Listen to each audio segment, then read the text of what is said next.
नमस्कार दोस्तों, metal info 24 channel में आपका सभी का स्वागत है।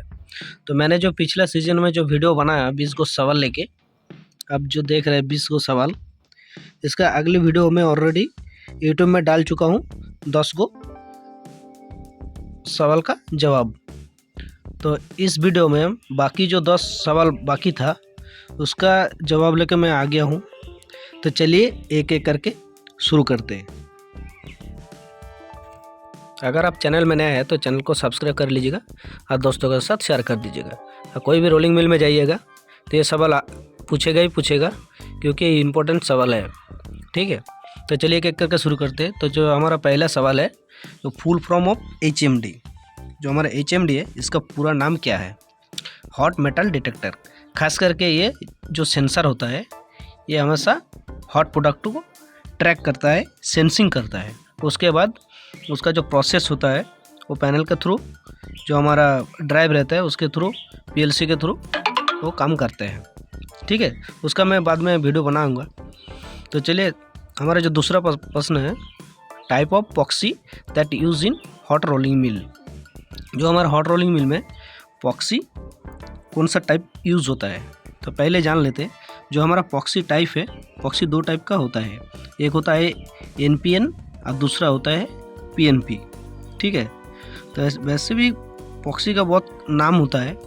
तो हम एज़ पर लोड जो हम लोग रोलिंग मिल में यूज़ करते हैं और कोई भी इंडस्ट्रीज़ में यूज़ करते हैं, उस हिसाब से हमारा लोड पर पॉक्सी लेके आएगा। तो एक नंबर में है इंडक्टिव, 2 नंबर में है कैपेसिटिव, 3 नंबर में फोटो इलेक्ट्रिक और 4 नंबर में है अल्ट्रासोनिक।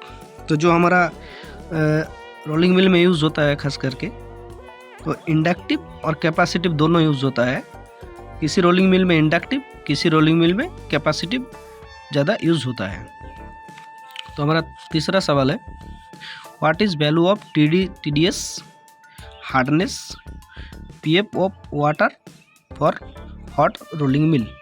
हॉट रोलिंग मिल में जो पानी आता है मिल में, उसका जो TDS हार्डनेस PF वैल्यू रहता है उसको हम लोग देखते हैं। तो हमारा जो TDS होता है, पानी के अंदर टोटल डिसॉल्व सॉलिड कितना रहता है,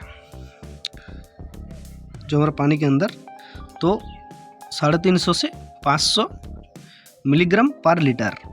ठीक है, ये फेयरली एक्सेप्टेबल है, पीने के लायक है, लेकिन पी नहीं सकते आप लोग, क्योंकि पानी बहुत गंदा होता है और फिल्ट्रेशन नहीं होता है। ठीक है, और दूसरा जो है हार्डनेस रहता है 17 से 60 mg पर लीटर, बट ppm पार्ट्स पर मिलियन। ये स्लाइटली हार्ड है, मतलब ये पीने के लायक नहीं है। जो हमारा मिल में पानी आता है वो पीने का लायक नहीं है। ठीक है, इसका जो पानी का PF वैल्यू हमेशा 7 ही रहता है फॉर रिकमेंडेशन ड्रिंक। मतलब आप ये जो pH वैल्यू 7 है, इसको आप लोग पी सकते हैं, लेकिन जो मिल में जो पानी आता है ये नहीं पी सकता है। जो हमारा जब pH वैल्यू 0 होता है, तो बैटरी का जो पानी होता है उसका PF वैल्यू 0 होता है।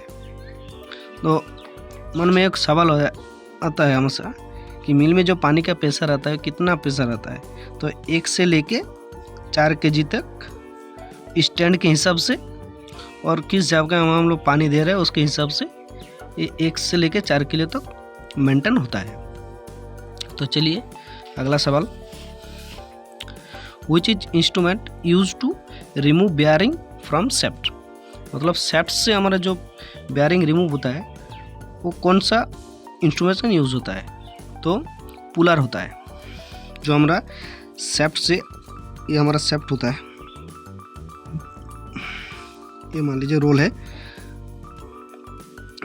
इसमें बेयरिंग लगा हुआ होता है। तो बेयरिंग को निकालने के लिए मैं रोल के दिखा रहा हूँ। अब कोई भी बेयरिंग जहाँ से रिमूव होता है आप देख सकते हैं, ये जो इंस्ट्रूमेंट का नाम है पुलर है।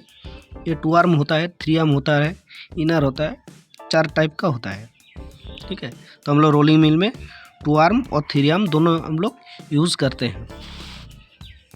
5 नंबर में, which type cylinder use in vertical looper.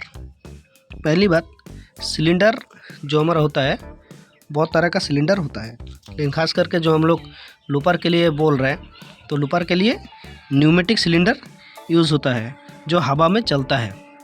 इसके सिलेंडर में दो, जो हम लोग डबल एक्टिंग सिलेंडर बोलते हैं, DAC सिलेंडर होता है।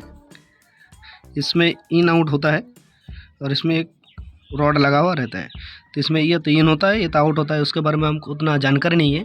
इसके बारे में हम जानकारी लेके एक वो वीडियो बनाएंगे। तो हमारा जो सिलेंडर में यूज़ होता है बाटी के लूपर में, तो न्यूमेटिक सिलेंडर जो डबल एक्टिंग सिलेंडर बोलते हैं, ठीक है। ये बोथ साइड मूव होता है, one from out stroke and one from in stroke. मतलब एक साइड में इन होता है, एक साइड में आउट होता है। कोई भी एक साइड में इन आउट होता है, लेकिन उतना हम जानकारी नहीं है, अगला वीडियो में हम बताएंगे। तो चलिए अगला देखते हैं 6 नंबर में, what is length of rack type cooling bed. Rack type cooling bed जो होता है उसका लेंथ कितना होता है, स्टैंडर्ड लेंथ। तो स्टैंडर्ड लेंथ होता है दोस्तों 30 मीटर से 80 metre, but as per company requirement.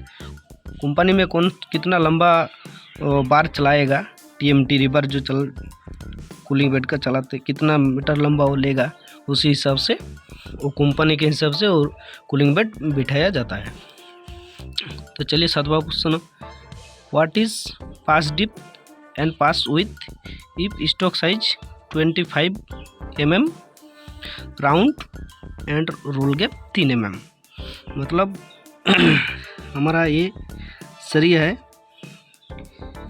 इसका 25 स्टॉक साइज है, 25 × 25 mm इसका स्टॉक साइज है।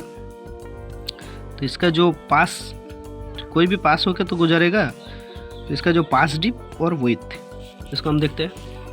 तो पास डिप निकालने का जो फॉर्मूला होता है, पास डिप स्टॉक साइज जो होता है उसके साथ रोल गैप माइनस कर दीजिएगा, तो जो आएगा उसका पास का स्टॉक आएगा। प्रॉपर जो स्टॉक होता है, मतलब यहीं पे समझा देते हैं। ये हमारा रोल हो गया, ये हमारा पास हो गया, ये हमारा पास और ये हमारा पास। तो ये जो बीच में जो 3 mm गैप है, इसको लेके हम लोग 25 mm देखते हैं।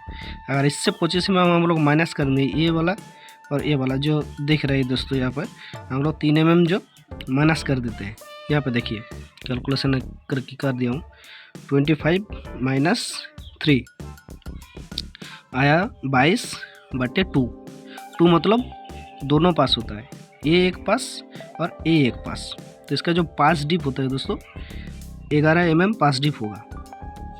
मतलब इसको ऊपर में लेते जाते हैं, इसका जो एक साइड का जो पास होगा,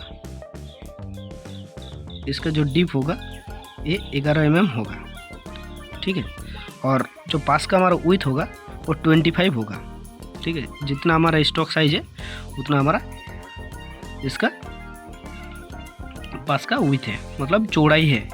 गहराई 11 mm और चौड़ाई 25 mm, ठीक है। तो चलिए अगला सवाल देखते हैं। अगला सवाल है, which type oil used in gear box.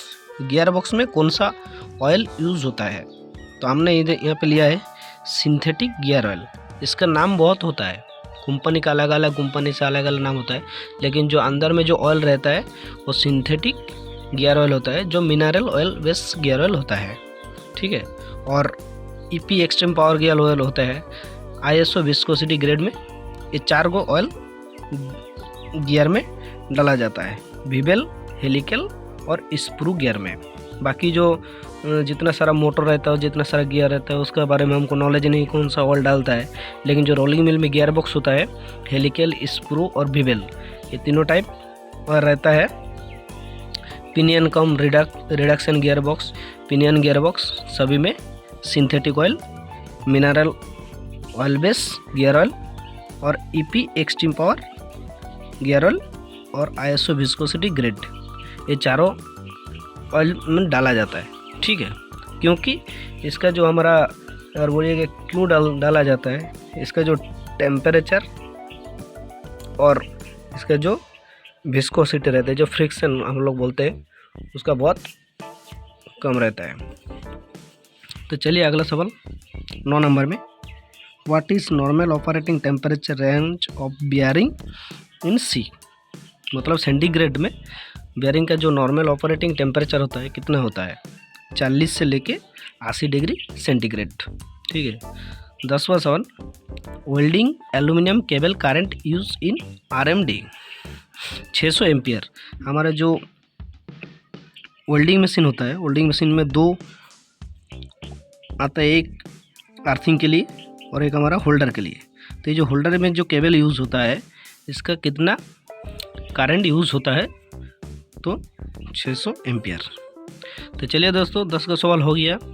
अगर आप इसके जो नेक्स्ट वीडियो आएगा और हम 20 को सवाल लेके आएंगे, जैसे ये अगला वीडियो में हम लोग 20 को सवाल लेके आया हूँ, तो जैसे कि और 20 को सवाल लेके मैं आऊँगा, अगले वीडियो में हम उसके जवाब भी दूंगा। ठीक है, तब तक आप लोग देखते रहिए। ठीक है, चलिए आज के लिए इतना ही। थैंक यू, जय हिंद।